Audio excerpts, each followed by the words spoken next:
el asegurador y el corredor son posiblemente los dos. Tú tienes quien asume riesgo, paga reclamaciones, emite la póliza, y tú tienes del lado del cliente el que representa al cliente. La aseguradora y el corredor en cierta manera compiten, pero compiten más bien en los diferentes aspectos que le tocan, los roles. Yo, porque tengo que atender una necesidad de un cliente, tengo que buscar un producto que satisfaga esas necesidades y tengo que preparar un producto y diseñarlo para que el día que suceda el siniestro esté preparado para las necesidades especiales que tenga ese cliente. Y la aseguradora, porque presume, como lo decía James ahorita, que lo que yo le estoy vendiendo es bueno, que yo no le estoy vendiendo un siniestro que va a suceder, sino un riesgo que tiene la posibilidad o la probabilidad de que suceda alguna vez, por lo cual se asegura el cliente, ¿no? ¿Qué pasa cuando uno ve la relación, la actividad aseguradora per se tiene una, vamos a decir, una perversidad en su gestión? Porque el asegurador genera, mientras menos siniestros tiene, genera más rentabilidad.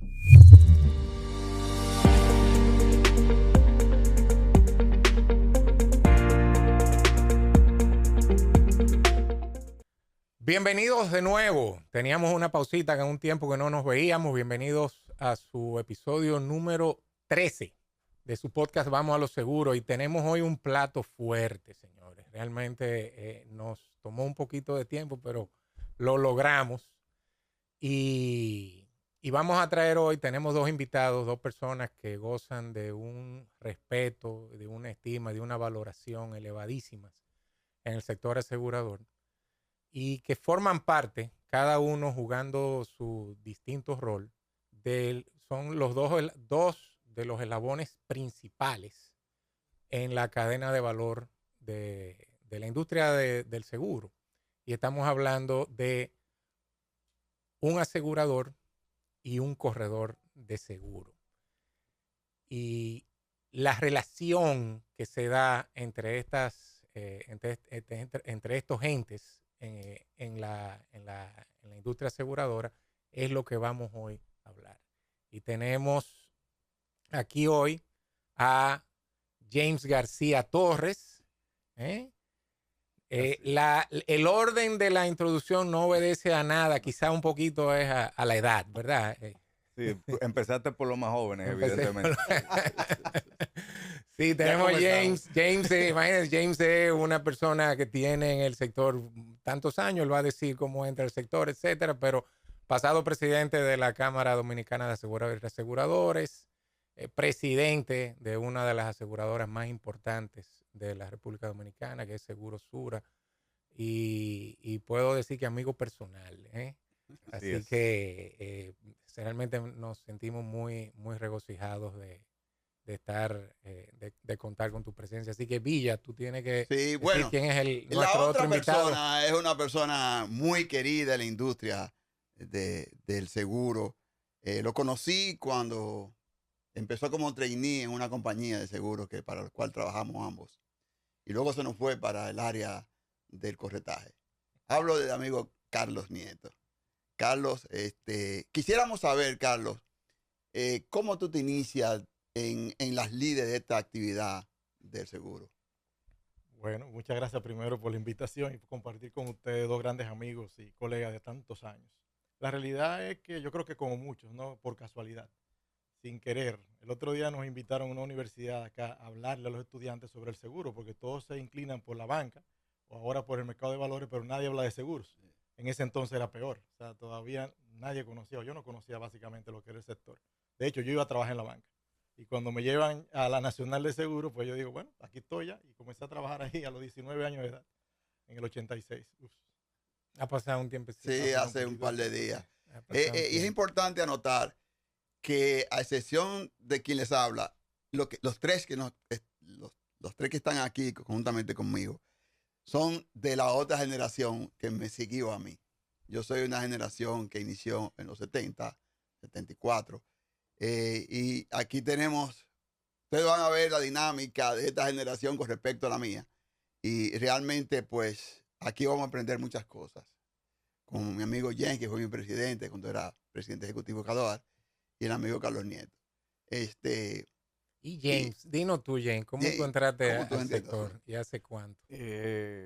hace 30 años ya que inicié, por casualidad, como dice Carlos, yo estaba en una obra, como ustedes saben, yo fui ingeniero civil, yo estaba en Claro, una ingeniero obra civil. en Isabel Villa, me acuerdo como ahora, y me llamaron a la oficina, y me llamaron de una compañía de seguros. Yo nunca en mi vida había escuchado la palabra seguro. O sea, obvio, como todos, el tipo del maletín, y salí de la obra, me puse un saco y entré a la Intercontinental de Seguros a una entrevista, y creo que 2 semanas después entré como ingeniero.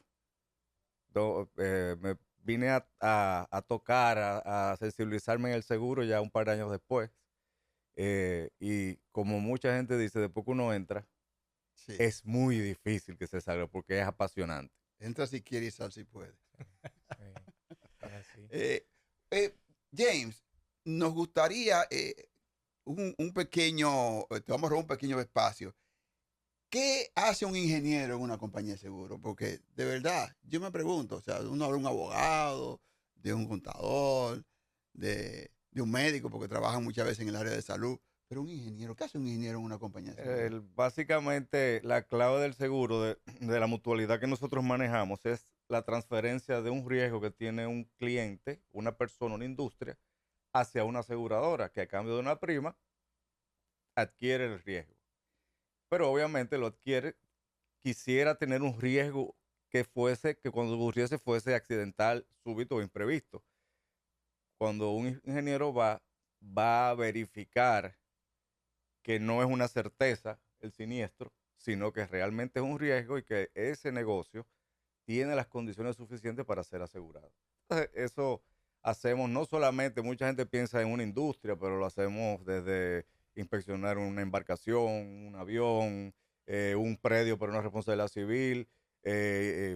Doctores también hacen lo mismo. O sea, es básicamente certificar que el bien asegurado de la persona está en condiciones de serlo. O sea, quiere decir que, bueno, en mi época le llamaban inspector de riesgo, no sé hoy en día, que es el que inspecciona los riesgos. O sea, Sí. básicamente... Igualito. Igualito. Igual. Ah, bueno, pues se siguen llamando igual entonces. Se siguen llamando igual. Miren, como decíamos al principio, el asegurador y el corredor son posiblemente los dos de cara al cliente final, porque hay otros aspectos, como hemos hablado en algún momento, el reasegurador, etcétera. Pero cuando tú tienes asegurador y tú tienes el corredor, el productor de las pólizas, tú tienes quien asume riesgo, paga reclamaciones, emite la póliza, y tú tienes del lado del cliente el que representa al cliente. Y uno puede entender, o de hecho se da en la realidad, una dinámica muy especial, porque los intereses de uno y de otro pueden en situaciones encontrarse. A mí me gustaría, cualquiera de los dos que quiera arrancar puede ser Carlos. ¿Cómo es la dinámica de la relación entre una compañía de seguro y un corredor? ¿Son rivales? ¿Compiten? ¿Cooperan? ¿Qué son? ¿Cómo tú la defines? Son. Son. Realmente es una relación de alianza. Si lo vemos desde el punto de vista objetivo, es una alianza estratégica que tú estás haciendo con alguien que es parte, como tú decías ahorita, de la cadena de valor, de la cadena de servicio, a un cliente que espera recibir algo a cambio de esa prima que pagó si le sucede un siniestro. Entonces nosotros, frente a la compañía de seguros, no, por lo menos yo no lo veo nunca como un rival, nunca como un competidor, sino como ese aliado estratégico al que hay que cuidar, lejos de lo que muchos piensan, porque sin ella no existe el mercado. Sin la aseguradora no podemos entonces tener un mercado de seguros, no hay quien tome el riesgo. La aseguradora y el corredor en cierta manera compiten, pero compiten más bien en los diferentes aspectos que le tocan, en los roles. Yo, porque tengo que atender una necesidad de un cliente, tengo que buscar un producto que satisfaga esas necesidades y tengo que preparar un producto y diseñarlo para que el día que suceda el siniestro esté preparado para las necesidades especiales que tenga ese cliente. No coger un enlatado y venderlo simplemente por vender el seguro. Y la aseguradora, porque presume, como lo decía James ahorita, que lo que yo le estoy vendiendo es bueno, que yo no le estoy vendiendo un siniestro que va a suceder, sino un riesgo que tiene la posibilidad o la probabilidad de que suceda alguna vez, por lo cual se asegura el cliente, ¿no? Sucede alguna vez un siniestro y que en ese momento ella esté preparada tanto financieramente como en parte de servicio para hacerlo. Y si tú te das cuenta, una de las principales cosas que nosotros velamos es no solamente por la salud financiera de la aseguradora, sino también por lo que esa aseguradora representa moralmente frente al mercado y frente al cliente. Donde nosotros estamos depositando el dinero de otros, porque nosotros somos, como le dicen, la Other People Money Companies, ¿verdad? Nosotros no manejamos dinero nosotros, sino que estamos trabajando siempre con activos de otra persona o su persona, su vida, la salud, la vida de su salud financiera, digamos, ¿no? Y al final yo no puedo escoger una aseguradora a corto plazo. Siempre tengo que ver esa relación a lo más largo plazo posible. Y por eso esa relación, como cualquier matrimonio, se cuida. O sea, el corredor tiene que cuidar sobre todo a su cliente, pero tiene que cuidar enormemente la relación con la aseguradora. Y por eso muchas veces el corredor se ve en algunos, digamos, algunos temas sensibles, digamos, frente a un asegurador donde realmente tú estás defendiendo un rol que tienes que defenderlo como un abogado. Me gusta compararme con los abogados, sí, frente a un juez que se te presenta en ese momento, que no es el asegurador, es un tercero que no participó en la negociación, que es un ajustador, y yo tengo que defender los intereses de mi cliente. Pero realmente yo no estoy defendiendo los intereses de mi cliente engañando a la aseguradora. Estoy presentando lo que es y haciendo valer lo que se contrató, para que ese cliente salga al final con una indemnización correcta por lo que él perdió. O sea, creo que eso lo define muy bien la relación. Es importante, ahí le voy a dar la palabra a Jane, porque hay una vez nosotros hicimos un estudio en una compañía que yo trabajé, hicimos un estudio de qué esperaban los clientes de los corredores, y una de las cosas que más salía era que defienda mis intereses refiriéndose al cliente. Es como si el cliente percibe de manera general que sus intereses son contrapuestos a los de la compañía. Ahora, James, danos tu opinión. ¿Cómo tú ves el tema, la dinámica? ¿Qué tú ves en la dinámica de un corredor y una aseguradora? Mira, Juan, lo primero es que cuando yo llego a Carlos, me dieron ganas de pararme y darle un abrazo. Pero, y vamos sí, porque habló muy bonito. Habló muy bonito. Habló muy bonito. Ojalá todos, sí, ¿verdad?, tanto del sector asegurador como del corretaje, tuvieran esa misma opinión, que es muy similar a la que yo tengo. Hay que empezar por decir que el seguro, que tiene más de 300 años, formalmente, ya los corredores existían desde el primer día, por la importancia que tiene. Eran otras necesidades, otras actividades, pero existió el corretaje del primer día, de aquella época de los cafetines del Lloyds.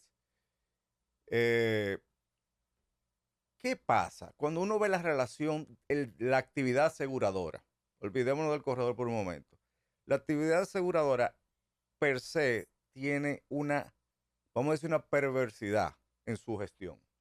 Porque el asegurador genera, mientras menos siniestros tiene, genera más rentabilidad.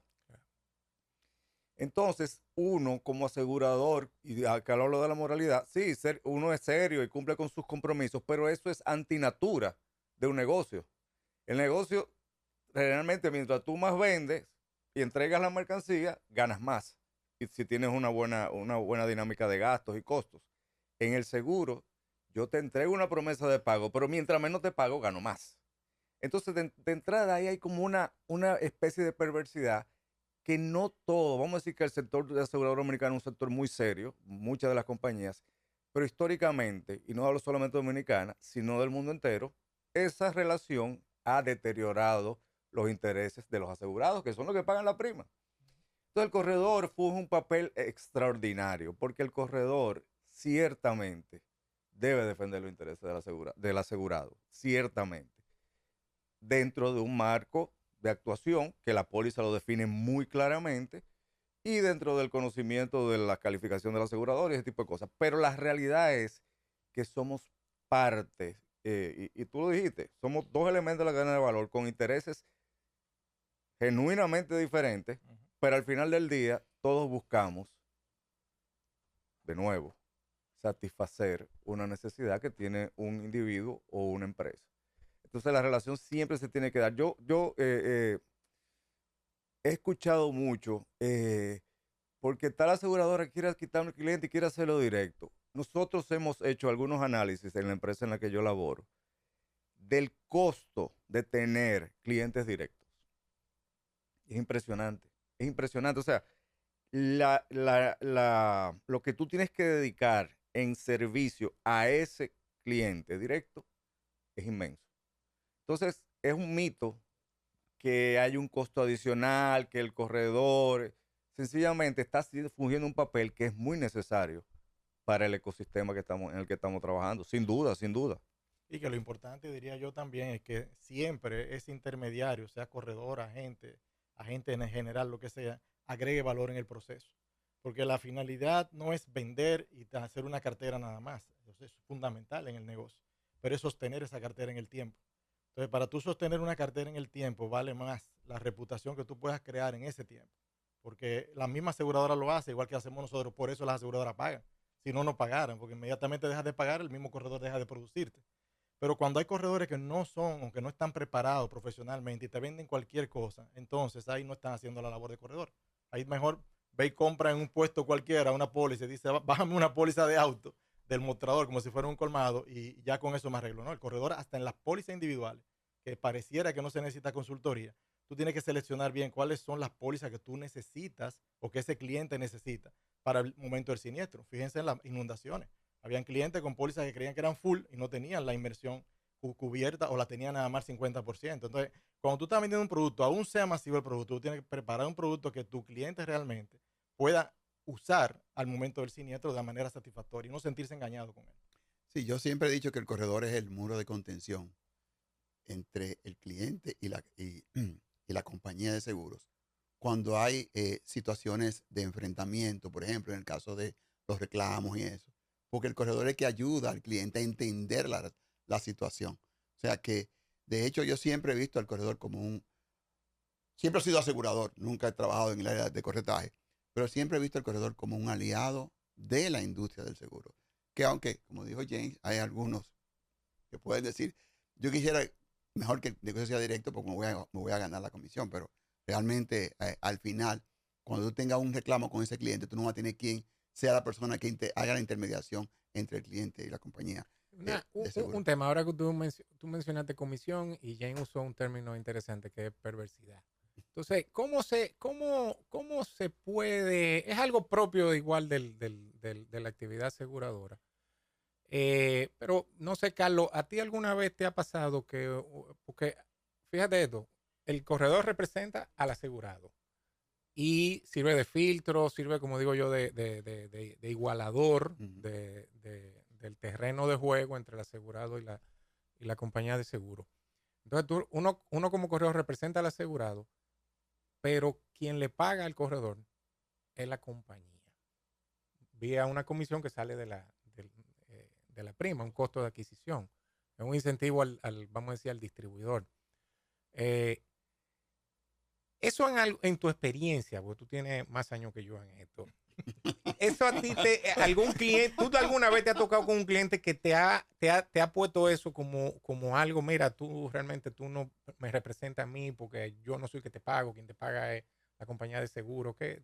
Sí, lamentablemente, sí, tengo que decir, sí, pero no en esa forma, sino que en el momento de cualquier siniestro, el cliente siempre está esperando, como tú decías ahorita, que tú defiendas sus intereses. Pero hay veces que hay intereses que no son defendibles. Llamémoslo, tal vez oye mal, pero hay cosas en el contrato de seguro que al uno conocerla bien, uno sabe hasta dónde uno puede llegar.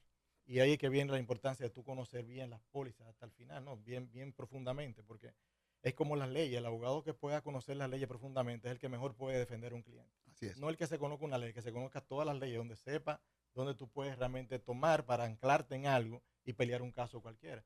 Pero el cliente entonces, tal vez escuchando ese argumento técnico, ese argot técnico de nosotros como un asegurador, piensa que no le estamos defendiendo sus intereses y realmente sí lo estamos defendiendo, pero lo estamos defendiendo basado en el contrato, basado en la póliza.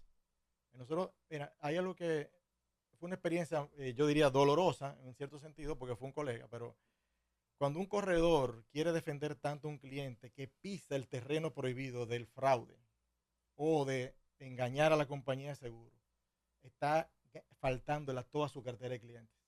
O sea, tal vez por salvar a uno está sacrificando a todos los corredores, a todos los clientes de ese corredor. ¿Por qué? Porque es un corredor en el que la compañía de seguro no van a confiar. Una compañía de seguro que no cree en un corredor, señores. No quiere esa cartera. No quiere esa cartera, la ve mal. Ya la está viendo con riesgo, la está viendo siniestrada. La está viendo como si lo va a engañar en todo lo demás riesgo. Por eso siempre le digo a los muchachos cuando estamos dando las clases, que una cosa que nosotros tenemos que cuidar como empresa y como mercado siempre es ser íntegros, ser honestos con la compañía de seguro. La mayor parte de las veces te va a dar resultados. Hay veces que no, pero no siempre tú puedes ganar. Pero tú tienes que siempre anclarte en lo que es la verdad, no en lo que es de la mentira. La mentira te hace daño a ti y a todo tu cliente. Entonces un corredor tiene que cuidar eso. Yo diría que es el activo más grande que tiene un corredor, es la credibilidad. Así es. Frente al mercado. No, y como dice Juan en varias oportunidades, en varios podcasts, Juan ha dicho siempre que en un reclamo importante hay que averiguar, tiene un nombre ese reclamo, que quién es el intermediario, quién es el corredor de ese reclamo, porque en la medida en que quien sea el profesional que esté intermediando ese negocio, tú vas a tener más o menos dificultad en el tema del ajuste del reclamo. Eso sería una buena pregunta para hacerle a James. James, siguiendo en la idea que Carlos plantea, hay aspectos que tú puedes definir que hacen que un corredor sea es un corredor con quien una compañía quiere trabajar. Hay aspectos con lo que tú dices, mira, nosotros no queremos trabajar con este corredor. Y ese punto que trae a colación Villamán, el tratamiento de un determinado caso, de una reclamación, de una negociación de una póliza, de una cobertura, etcétera, puede variar dependiendo de quién es el corredor que está llevando el caso y planteando el caso. Mira, Juan, a priori te digo que definitivamente vamos a obviar la subjetividad. Cuando tú tienes un corredor que conoce la póliza, como dice Carlos, y habla con el de siniestro, con el ajustador, con autoridad, que no hay nada que dé más autoridad que el conocimiento. Entonces, definitivamente, es muy probable que ese asegurado, dentro de la póliza, dentro de la ley, dentro de lo moral y de lo moralmente correcto, puede ser que consiga más en las compañías de seguros. Porque en las compañías de seguros, y lamentablemente lo estamos viendo no solamente en nuestro sector, sino en casi todos los sectores productivos, la calidad del talento humano, por la velocidad con la que tenemos que sustituir, por la rapidez con la que tenemos que contratar a alguien, por la juventud, por las razones que sea, cada vez tenemos menos expertise en las compañías de seguro. Y obviamente uno prefiere que los que tomen las decisiones sean las personas que tienen más tiempo, pero no siempre pasa. Entonces, muchas veces, ese personal de siniestro está aprendiendo con ese corredor, porque le está diciendo algo que quizás está en la póliza. Pero ustedes saben lo que es una póliza. Las pólizas tienen una cantidad de letras. Hay algunas que son unas traducciones que son de los años 60, 70, 80. Entonces nosotros tenemos que entender qué operaba en ese regulador o ese suscriptor cuando hizo esa póliza. Pero un corredor inexperto no lo va a hacer. Y tú hablabas de agregar valor, Carlos. O sea, yo pienso que decirte qué compañía es buena o no, con algunas interioridades el corredor tiene el conocimiento, pero yo creo que donde el corredor deberá agregar valor es en lo que tú dijiste, el expertise que te da conocer qué tú necesitas realmente. Porque, seamos honestos, hay compañías que el propósito es vender. Entonces, tú tienes, yo recuerdo un caso que nos pasó a nosotros en Colombia de que nuestra empresa se sentó con un asegurado que no tenía siniestros abajo, los siniestros eran muy pequeños y todo quedaba por deducible. Y nosotros le sugerimos cancelar la póliza. O sea, eso es una enajenación en algunas, o sea, una barbaridad, porque tú estás ganando toda la prima. Pero tú dijiste algo, o sea, ¿cuánto tiempo tú te vas a quedar con ese cliente cuando ese cliente venga a otro compañía de seguro o otro corredor le diga, pero hermano, no te estás regalando su dinero? Entonces, ese expertise que lo tiene muchas veces el corredor y tiene la voluntad para hacerlo, porque ese es su trabajo. Yo creo que es el gran diferenciador. Y sí, los siniestros, ya desde el punto de vista subjetivo, tú tienes un reclamo que un cliente que tiene 37 años contigo te ha reclamado un cristal en el 1993 y de repente te está diciendo que tiene un caso muy sui generis, que puede ser que haya una área gris en la póliza y que necesita que tú lo apoyes. Y es muy probable que las compañías de seguros, por lo menos la que fomentamos nuestro crecimiento basado en agregarle valor al cliente, lo paguemos.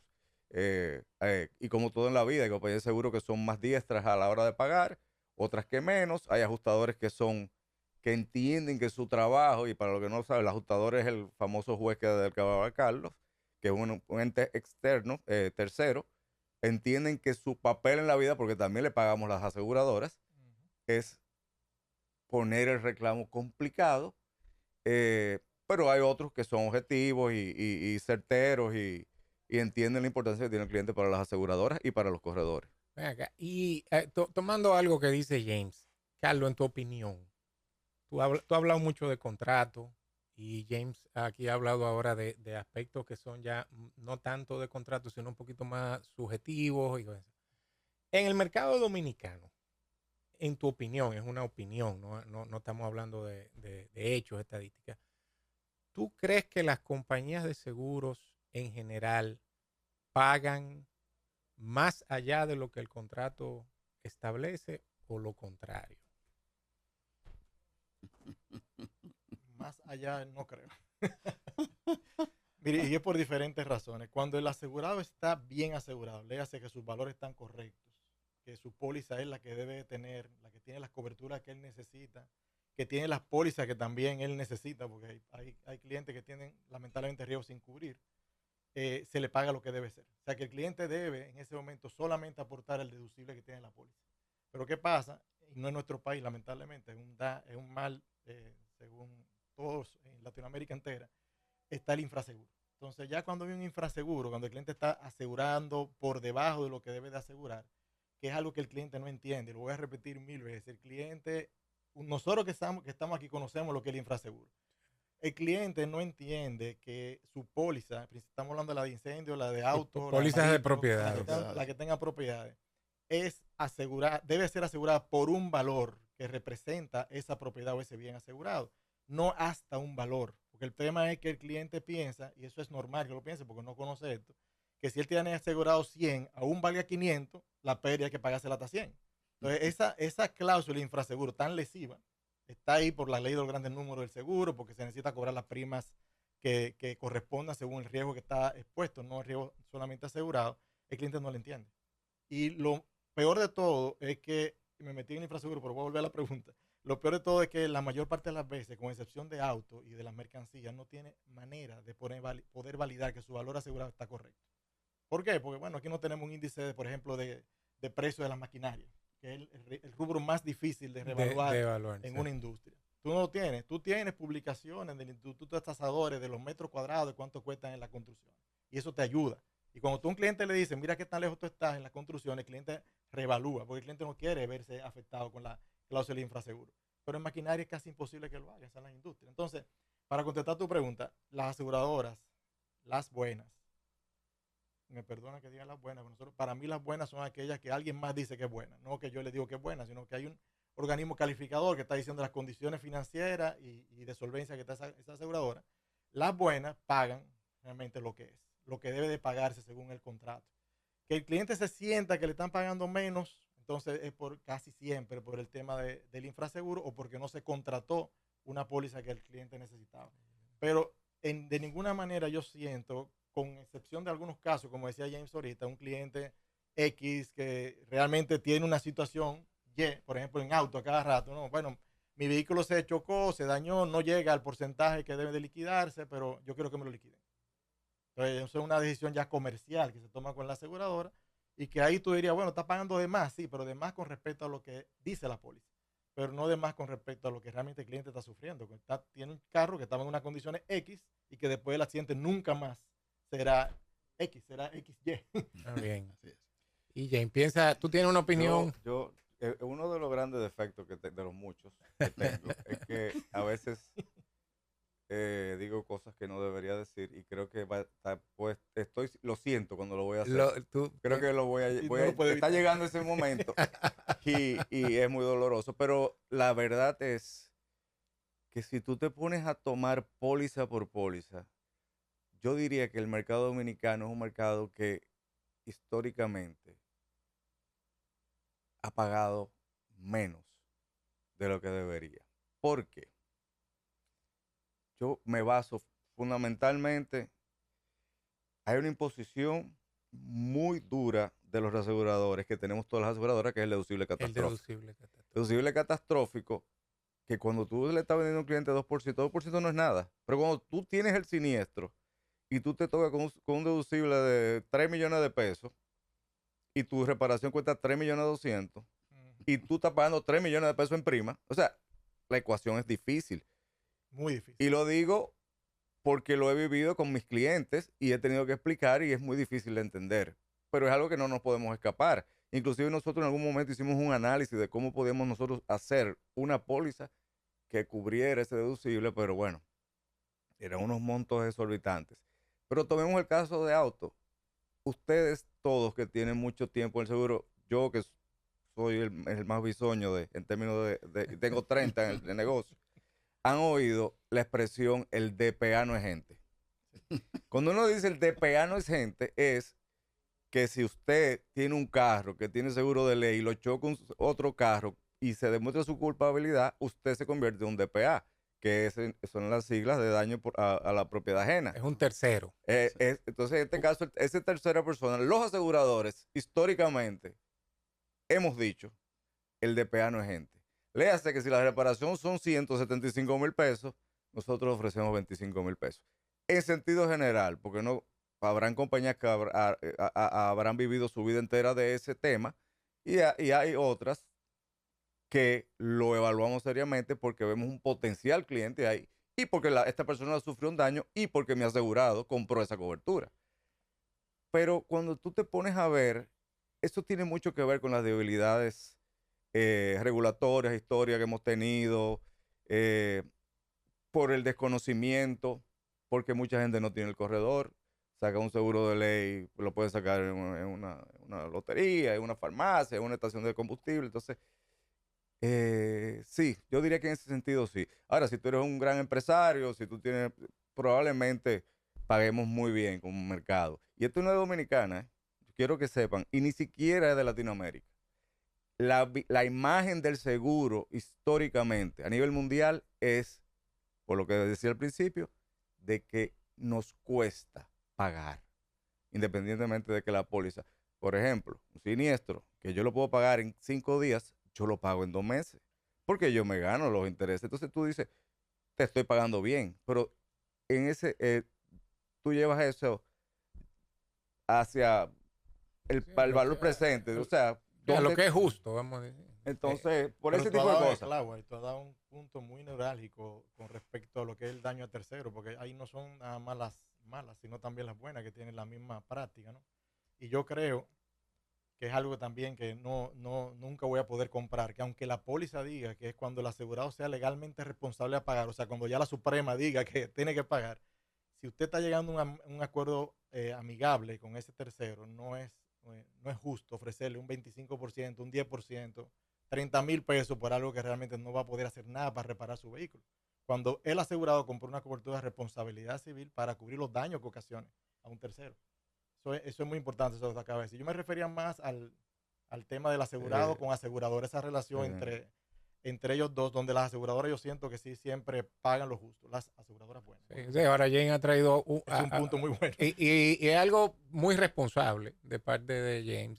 O sea, y es algo y que no está diciendo, no está dando su opinión, porque es un hecho. Y lo dijimos aquí. Si usted va como tercero, lo que se llama un DPA, reclamarle a otra compañía de seguro, el tratamiento no es lo mismo. Pero, o sea, ha indicado un área donde seguramente, o lo más probable, si las aseguradoras estén pagando menos de lo que sean los daños efectivamente incurridos. Tengo entendido que hay aseguradoras que tienen talleres y eso, que reparan los vehículos a los terceros. No tengo conocimiento de eso.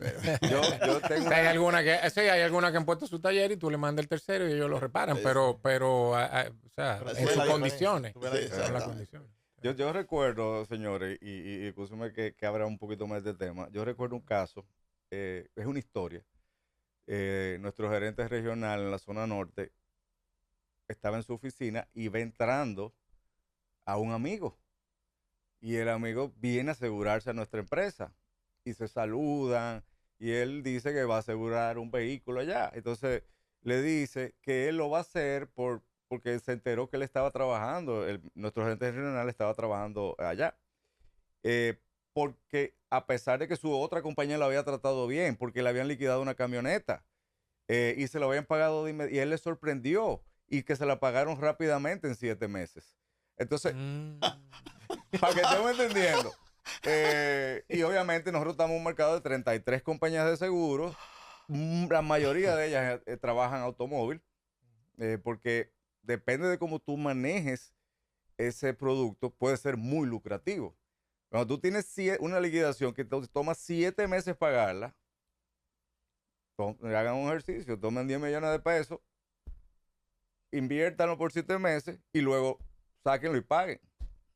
Sí. Entonces, esos son el tipo de cosas que no solamente pasan en República Dominicana y que no es usual que las compañías, las primeras compañías del mercado lo hagan. Al contrario, yo creo que tenemos todas fama de buenos pagadores, pero pasa todavía. Sí.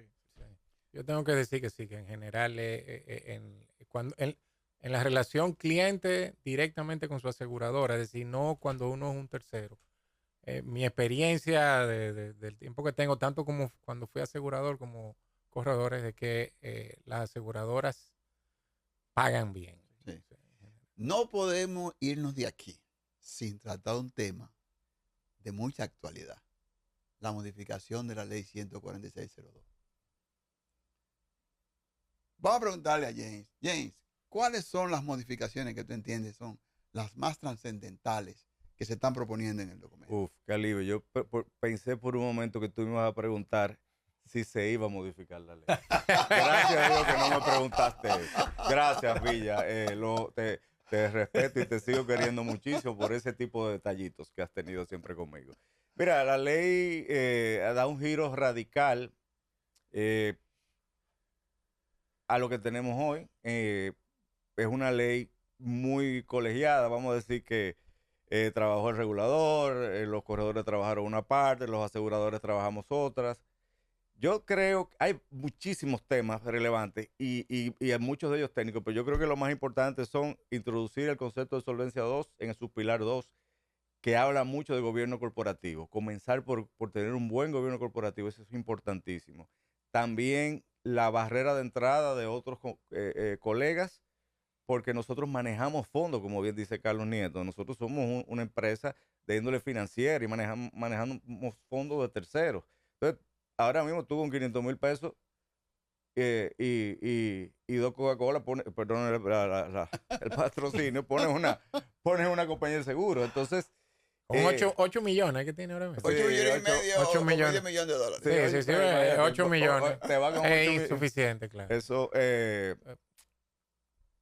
también debo citar la supervisión basada en riesgo real y efectivamente. Se plantea por primera vez. Nosotros estamos todavía con la contabilidad del siglo XIV a.C.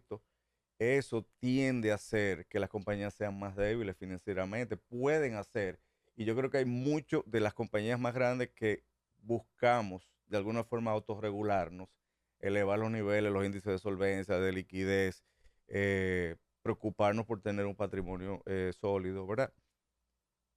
Pero con una regulación más actualizada, creo que eso es muy, muy, muy relevante para los aseguradores actuales como para los nuevos. Los nuevos entrantes, o potenciales entrantes. Y yo creo que otro aspecto súper relevante, ya desde el punto de vista de la intermediación, es la entrada de la figura de nuevos intermediarios. O sea, no lo dice tácitamente, pero ya se habla de la posibilidad de que un banco sea un intermediario. Se habla de la posibilidad de que cualquier afinidad pueda ser intermediada por el dueño del sponsor, lo que llamamos el sponsor.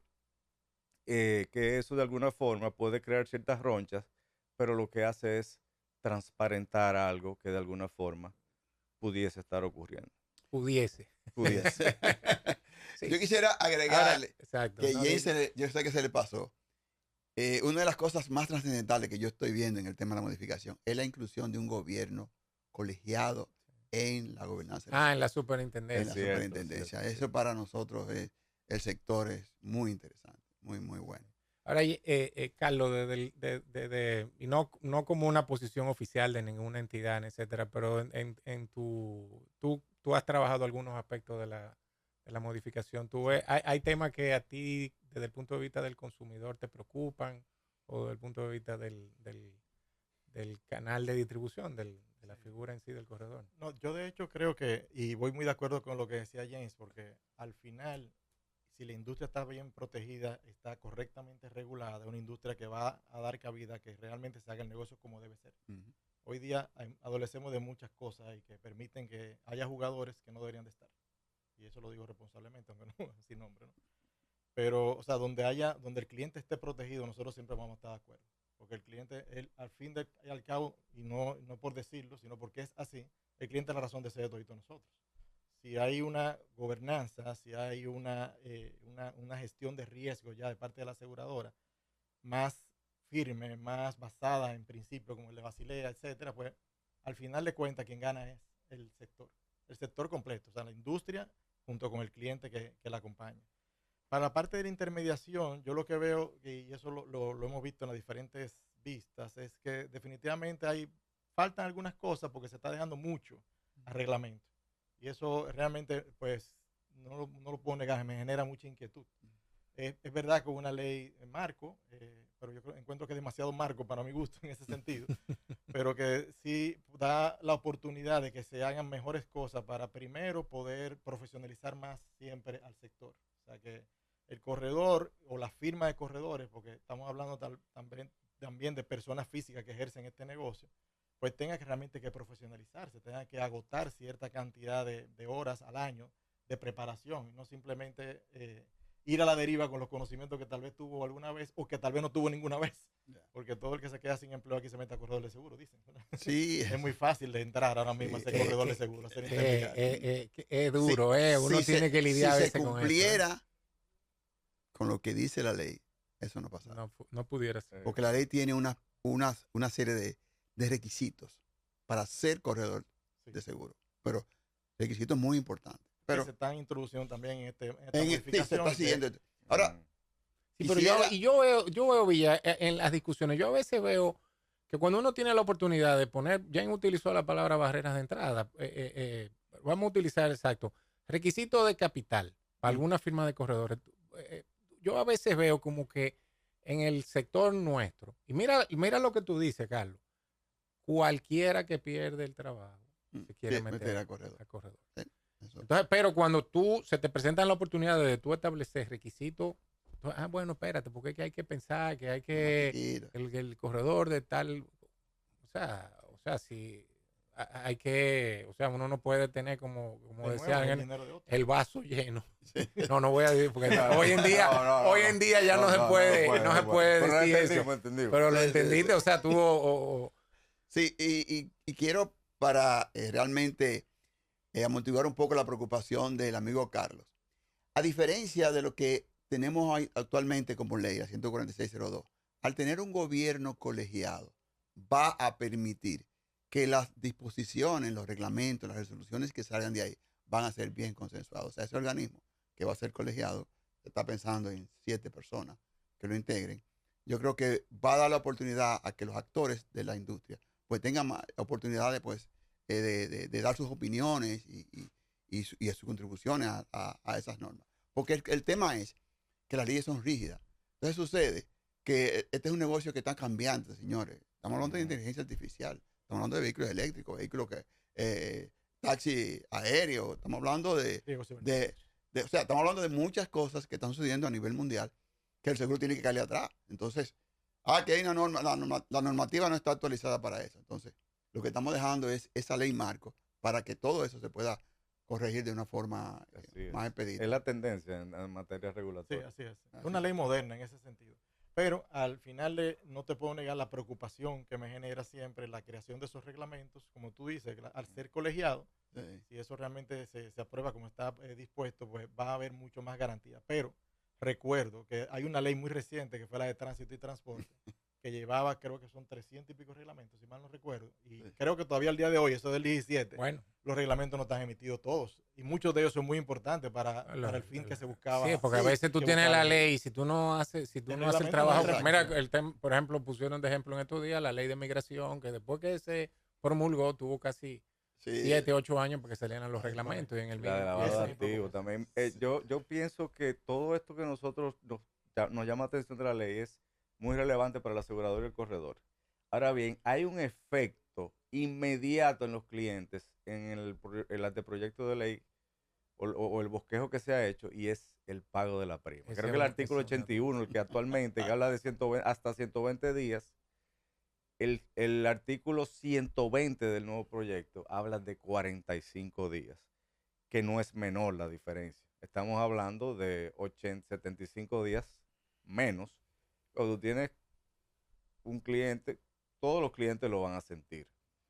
Entonces, pero de nuevo, nosotros que estamos en otros mercados, vemos que 120 días es un exceso, pero muchísimo tiempo, sobre todo para algunas líneas. Entonces, a eso eventualmente obligará a introducir nuevas modalidades de pago, ya sea trimestrales, mensuales, porque una compañía pagar 10 millones de pesos en 45 días tiene su... Sí, porque eso te iba a plantear, que si tú crees que 45 días, o quizás Carlos, si 45 días es realista. No lo es. Para el mercado, en las condiciones que está hoy día. Porque recuerden que todavía, a pesar de la digitalización a la que fuimos obligados en la pandemia, todavía hoy se entregan facturas de renovación meses después de la renovación. O días antes de la renovación. O sea, el cliente muchas veces se ve impedido de pagar porque no tiene la factura. Y a pesar de que se le puede decir y explicar de todas las maneras posibles que puede pagar el avance, porque la ley actual lo dice, que Que esa pague prima hay que pagarla con la el confirmación, inicial. no con la póliza. Pero el cliente se niega a pagar algo Hasta si no que tiene no una tiene la factura. factura. Y es la realidad por el mismo esquema tributario que tenemos, ¿no? Entonces yo creo que una cosa tiene que mejorar la otra. O sea, una cosa tiene que ir con la otra. Para poder lograr 45 días tenemos que lograr grandes niveles de eficiencia en la entrega de esa factura. Que hoy día con la metodología nueva de entregar y mandar a la DGI, que eso está causando tremendo tema todavía que hay que Eso no discutir. es seguro, factura electrónica. Eso es algo de la facturación electrónica. Correcto, no nos habían incluido todavía, pero los clientes entonces están diciendo, estoy recibiendo por ahí una factura, pero tú no me has dicho si esa factura es lo que yo debo pagar o lo que tengo que pagar, o si tiene la fecha que tengo que tener para que entre en mis libros bien. Bueno, es una cantidad de temas que sería bueno discutir en otro espacio. Pero si no tenemos mejorado eso, es casi imposible lograr los 45 días. Sí, o casi no se logra con los 120 días que tenemos. ¿Cuánto decía la ley 126? La original del 70. ¿Eran Eso 10 días? 30 días? ¿Cuánto era? era 45 días. 45 días 45 también. días. Pero fíjate algo, James.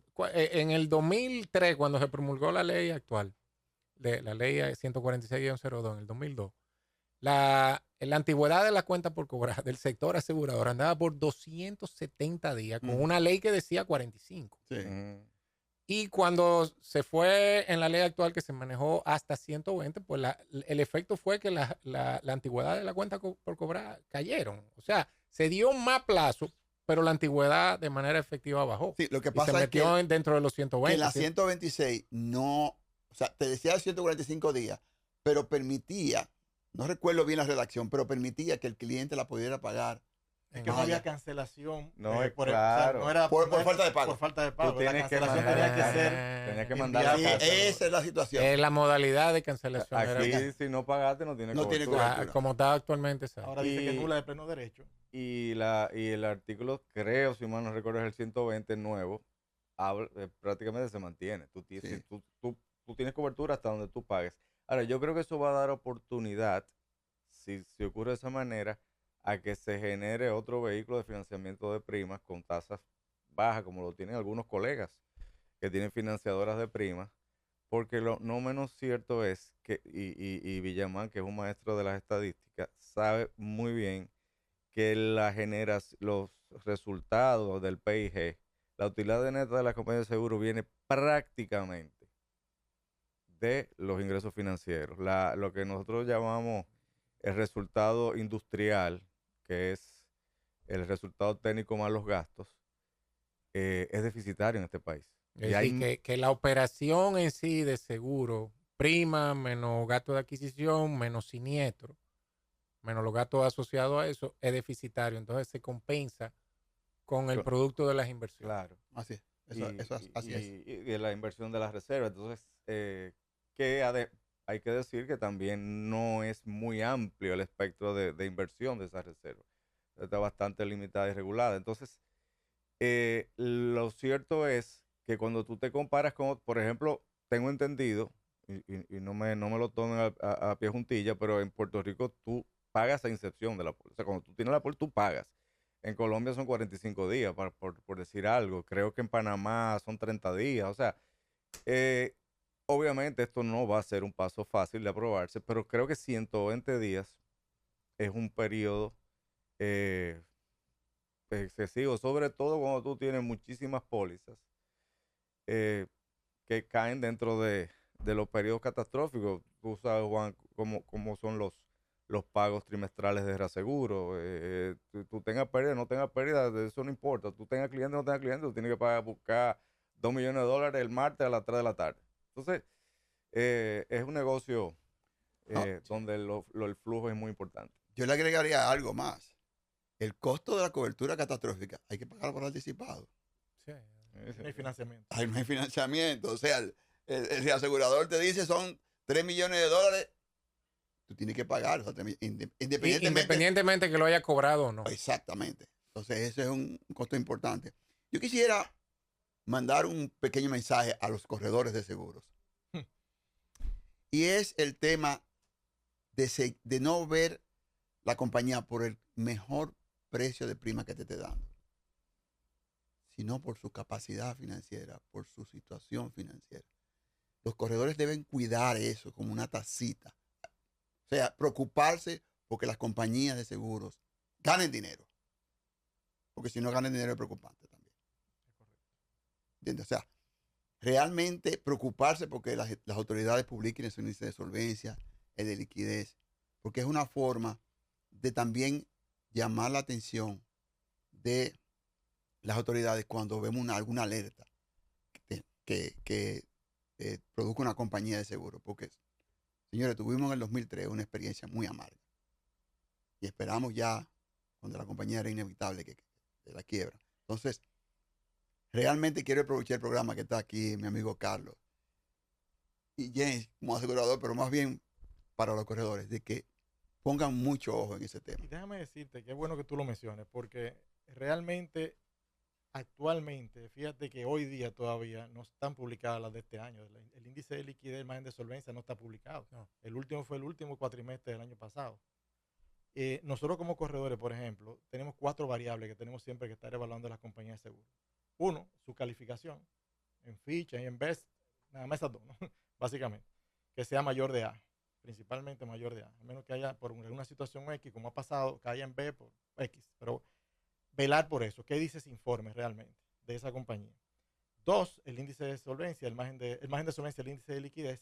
Y 3, que yo creo que es también muy importante tener en cuenta, es qué dice en tu proceso que está pasando en esa aseguradora. Porque la aseguradora que comienza a retrasar reclamos, hay problemas. Siempre. Sí. Siempre hay problemas. Y nosotros, como estamos siempre en el medio, ¿no? Escuchamos también la voz de los talleres de vehículos, que son los primeros que levantan la voz cuando uno le está pagando a una aseguradora y un mal indicio de algo está sucediendo en esa aseguradora. Pero es fundamentalmente para ser objetivo con el cliente y no caer en lo que pasaba antes del 2003, que yo soy muy amigo tuyo y te tengo que producir, yo te llevo mi cartera. No.